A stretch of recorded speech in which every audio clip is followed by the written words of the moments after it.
These people are our neighbors. This is amazing. But that is a warning because our next presenter is also our neighbor. Tom Dickson, what can I say?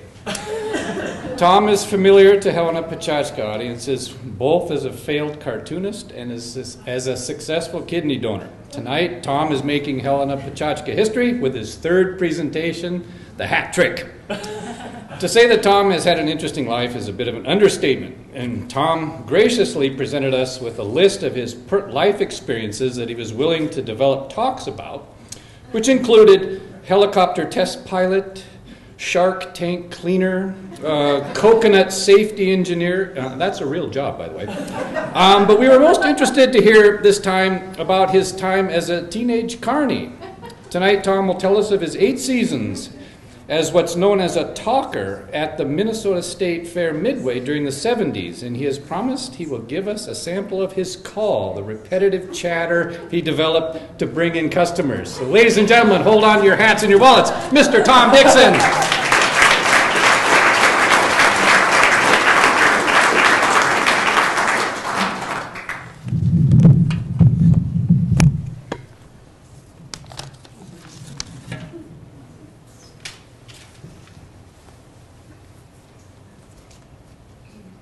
Every summer, when we were teenagers, my sister and I worked at the Minnesota State Fair Midway.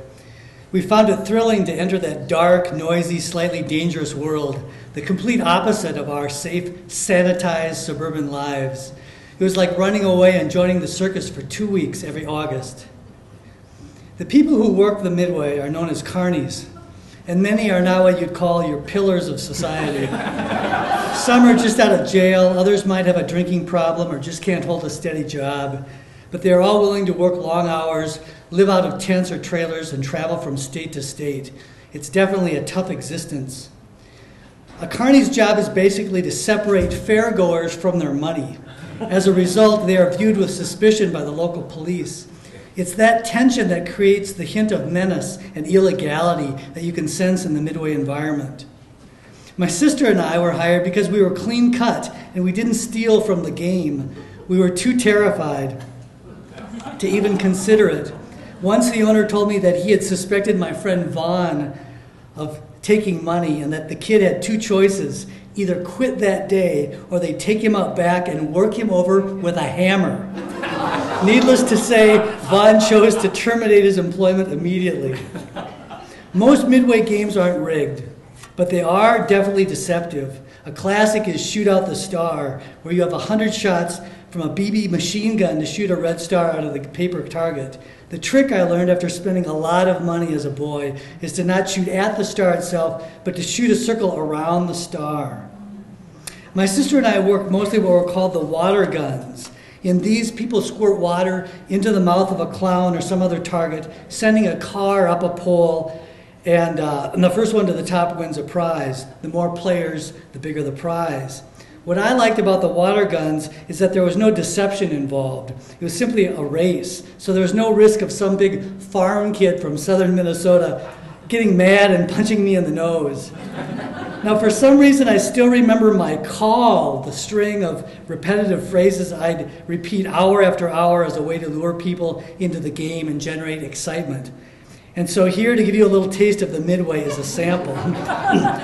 Hey, we're waiting for you, waiting on you. Come on in, we're going to do it again. It's water gun, water fun. 50 cents a play, we got a winner every single game. Hey, don't race on by, race on in and race to win. It's a fun game, family game, one you can all play. Hey, who's next? Here's where the winning them. Here's where those Pooh Bears are coming from. Step up, be a winner, do it now. Okay, we got a game going right now. Who's next now? Guns up, triggers back, aim for the mouth in. Shoot them, get them in, get them up, and look at them go. They're racing up that water pole. Who's going to be now? Who's going to win? Looks like it's going to be number 15 on the end. Number 15.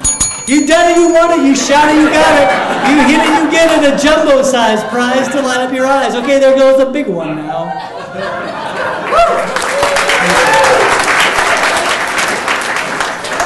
There are basically 3 components to the Midway: the games, the rides, and the sideshows.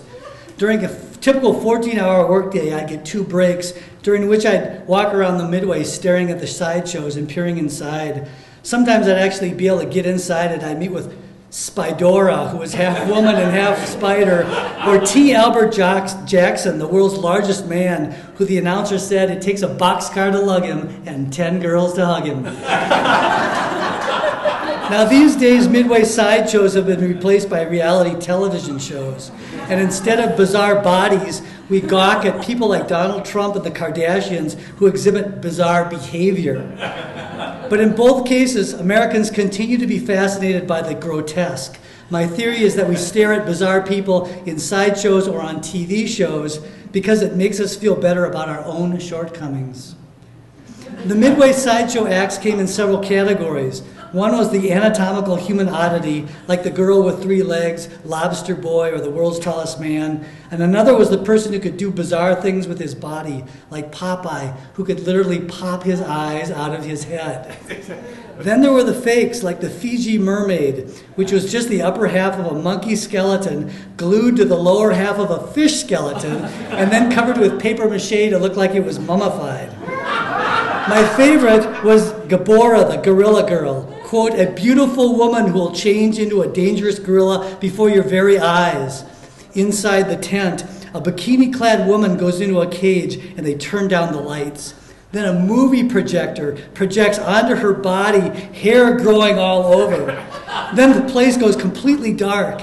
And we hear the announcer say, Gabora, what is wrong? Gabora, stay in the cage. Stay back, back. Ladies and gentlemen, something has gone wrong. The creature has gone mad. Everyone out. And then the cage door flies open and a man in a gorilla suit races out on stage and everyone screams and runs for the exit. It was absolutely absurd, but it was the best 50 cents I'd ever spent in my life.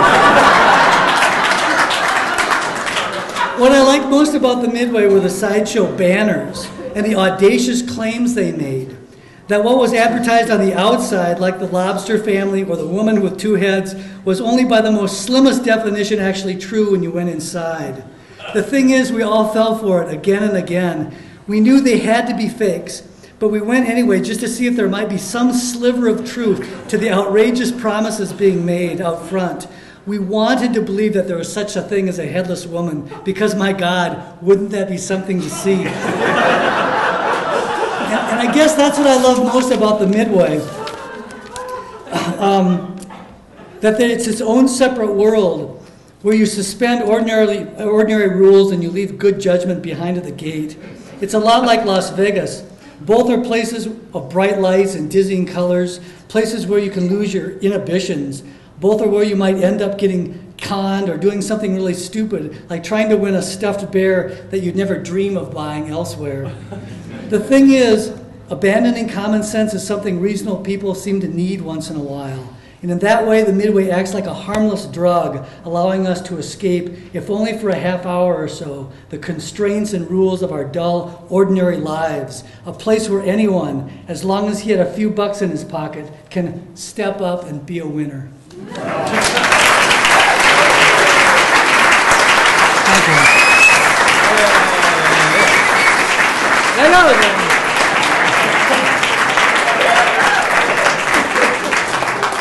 All right, stay tuned for Tom's 4th presentation coming up.